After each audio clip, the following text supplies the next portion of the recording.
Hello friends, നമ്മളിപ്പോൾ കണ്ടുകൊണ്ടിരിക്കുന്നത് ലങ്കാവിയിലെ shots തന്നെയാണ്. ലങ്കാവിയിലെ ഒരു ഡ്രോൺ ഷോട്ടാണ് നമ്മൾ കണ്ടുകൊണ്ടിരിക്കുന്നത്. ഇതിപ്പോൾ അവിടുത്തെ ഒരു ബോട്ടിങ്ങിനുള്ള ഒരു സ്ഥലമാണ്. അവിടെ 2-3 സ്ഥലങ്ങളുണ്ട് ബോട്ടിങ്ങിന് പോകാൻ പറ്റിയ. അവിടെ ബോട്ടിംഗ് എന്ന് പറയുമ്പോഴത്തേക്ക് കൂടുതലും ഐലൻഡ്സ് ആയതുകൊണ്ട് ബോട്ടിലാണ് നമ്മൾ ഐലൻഡ്സ് ഫുള്ളും കണ്ട് തീർക്കുന്നത്. സ്പീഡ് ബോട്ടാണ്. ഒരാൾക്ക് ഷെയർ ബോട്ടാണെങ്കിൽ ഒരു 1200 1300 ആ റേഞ്ചൊക്കെയാണ്. നമുക്ക് booking.com വഴി നമുക്ക് ബുക്ക് ചെയ്യാവുന്നതാണ്. നമുക്ക് ഡയറക്റ്റ് ചെന്നാലും നമുക്ക് ടിക്കറ്റ് എടുക്കാമെന്നുള്ളൂ. ഡയറക്റ്റ് ചെന്ന് കഴിഞ്ഞാൽ കുറച്ചും കൂടെ അഫോർഡബിൾ ആണെന്ന് തോന്നും. ഇതാണ് നമ്മുടെ ആ ഒരു ഏരിയ. ഈ ഏരിയയിൽ നിന്നാണ് നമ്മൾ സ്റ്റാർട്ട് ചെയ്യുന്നതെങ്കിൽ നമുക്കൊരു 4-4.5 മണിക്കൂർ ഫുള്ള് കവർ ചെയ്ത് വരാൻ പറ്റും.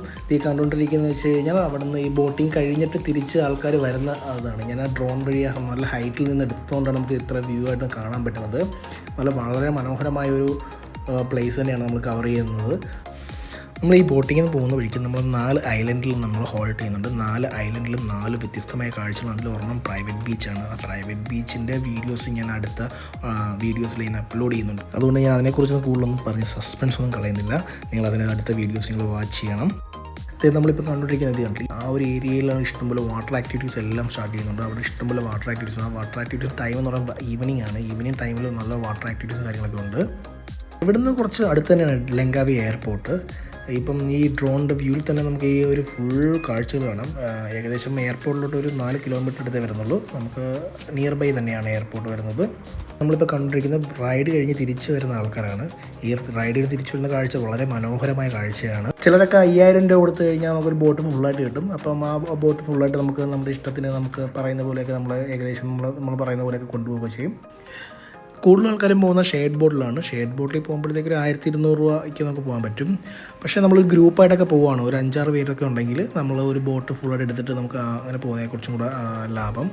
അപ്പോൾ തന്നെ നമുക്ക് നമ്മുടെ ടൈം നമുക്ക് കുറച്ച് കൂടുതൽ എടുക്കാൻ പറ്റും. നമുക്കിപ്പോൾ ഈ 4 മണിക്കൂർ എന്നുള്ളത് ചിലപ്പോൾ നമുക്കൊരു ഐലൻഡിൽ പോയതിന് ശേഷം ഇതേപോലെ കാണുന്ന പോലെ ഏതെങ്കിലും ഐലൻഡിൽ ചെന്നതിന് ശേഷം നമുക്ക് അവിടെ ഒരു കുറച്ച് നേരം കൂടുതൽ നേരം ഹോൾട്ട് ചെയ്യണമെന്നുണ്ടെങ്കിൽ നമുക്ക് അവിടെ നിൽക്കാൻ പറ്റുന്നതായിരിക്കും. പിന്നെ ഇതേപോലെ തന്നെ ഇഷ്ടംപോലെ നിര ഐലൻഡ്സ്, ഇങ്ങനെ ചെറിയ ഐലൻഡ്സ് ഇഷ്ടംപോലെ ഇങ്ങനെ ചുറ്റും കിടക്കുന്ന ഒരു സ്ഥലമാണ് ലങ്കാവി. നമ്മൾ മലേഷ്യയിൽ എന്തായാലും പോകുമ്പോഴത്തേക്ക് മസ്റ്റായിട്ടും ഇൻക്ലൂഡ് ചെയ്യേണ്ട ഒരു പ്ലേസ് തന്നെയാണ് ലങ്കാവി. മലേഷ്യയിൽ നിന്നും ഒരു മണിക്കൂറത്തെ ഫ്ലൈറ്റ് യാത്രയേ ഉള്ളൂ ലങ്കാവിക്ക്. ഏകദേശം 1300 സ്റ്റാർട്ടിങ് പ്രൈസ് വരുന്നത് ലങ്കാവിക്ക് പോകാൻ വേണ്ടിയിട്ട് കൂലലംപൂരിൽ. നമ്മുടെ ഇന്ത്യയിൽ നിന്ന് ഡയറക്റ്റ് ഫ്ലൈറ്റ് ഒന്നും ലങ്കാവിക്കില്ല. അതുകൊണ്ട് മലേഷ്യൻ ട്രിപ്പ് പോകുമ്പോഴത്തേക്ക് ഈ ലങ്കാവി നമ്മൾ ഇൻക്ലൂഡ് ചെയ്യുന്നതായിരിക്കും കുറച്ച് ബെറ്റർ. ഞങ്ങൾക്ക് 2 ദിവസം കൊണ്ട് ലങ്കാവി ഫുള്ള് നമുക്ക് കവർ ചെയ്യാൻ പറ്റും. അവിടെ റൂം റെൻ്റൊക്കെ ഭയങ്കര ചീപ്പാണ്. 800 രൂപയ്ക്കൊക്കെ നമുക്ക് റൂം കിട്ടും. ആ 800 റൂംസ് എന്ന് പറയുമ്പോൾ ഭയങ്കര നീറ്റ് ആൻഡ് ക്ലീൻ ആണ്, എയർ കണ്ടീഷനാണ്. പിന്നെ ആ റൂം നിൽക്കുന്ന സ്ഥലം എന്ന് പറഞ്ഞാൽ ഏതെങ്കിലും ബീച്ചിൻ്റെ സൈഡിലൊക്കെ ആയിരിക്കും, ഇതേപോലെ ഏതെങ്കിലും ഐലൻഡ് സൈഡൊക്കെ ആയിരിക്കും. അതുകൊണ്ട് റൂമൊക്കെ അടിപൊളിയായിരിക്കും. അത് കൂടാതെ തന്നെ നമുക്ക് ആ റൂമിന് സ്വിമ്മിംഗ് പൂളും കാണും. ഓൾമോസ്റ്റ് എല്ലായിടത്തും സ്വിമ്മിംഗ് പൂളുണ്ട്. ഇതേപോലെ വളരെ മനോഹരമായൊരു പ്ലേസാണ് ലങ്കാവി. എൻ്റെ കഴിഞ്ഞ വീഡിയോസ് ഞാൻ ഡിസ്ക്രിപ്ഷനിൽ ആഡ് ചെയ്യുന്നുണ്ട്. അതേപോലെ തന്നെ നിങ്ങളുടെ വിലയേറെ കമൻസുകൾ എനിക്ക് ഭയങ്കര ഇമ്പോർട്ടൻ്റ് ആണ്. ആ കമൻസ് വഴിയാണ് എനിക്ക് എൻ്റെ പ്രശ്നങ്ങൾ, എൻ്റെ തെറ്റുകുറ്റങ്ങളൊക്കെ എനിക്ക് മനസ്സിലാക്കുന്നത്. അതുകൊണ്ട് നിങ്ങൾ കമൻസ് ഇടണം. നെക്സ്റ്റ് വീഡിയോസ് ഉടനെ തന്നെ ഉണ്ടായിരിക്കുന്നതാണ്. നിങ്ങളുടെ സപ്പോർട്ട് നന്നായിട്ട് വേണം. എല്ലാവരും സബ്സ്ക്രൈബ് ചെയ്യണം. നിങ്ങളുടെ ഫ്രണ്ട്സിനൊക്കെ ഷെയർ കൊടുക്കണം. എല്ലാവരും സബ്സ്ക്രൈബ് ചെയ്യുമ്പോഴത്തേക്കാണ് എനിക്ക് വീഡിയോസ് ഇടാൻ പറ്റുന്നത്. Thank you so much.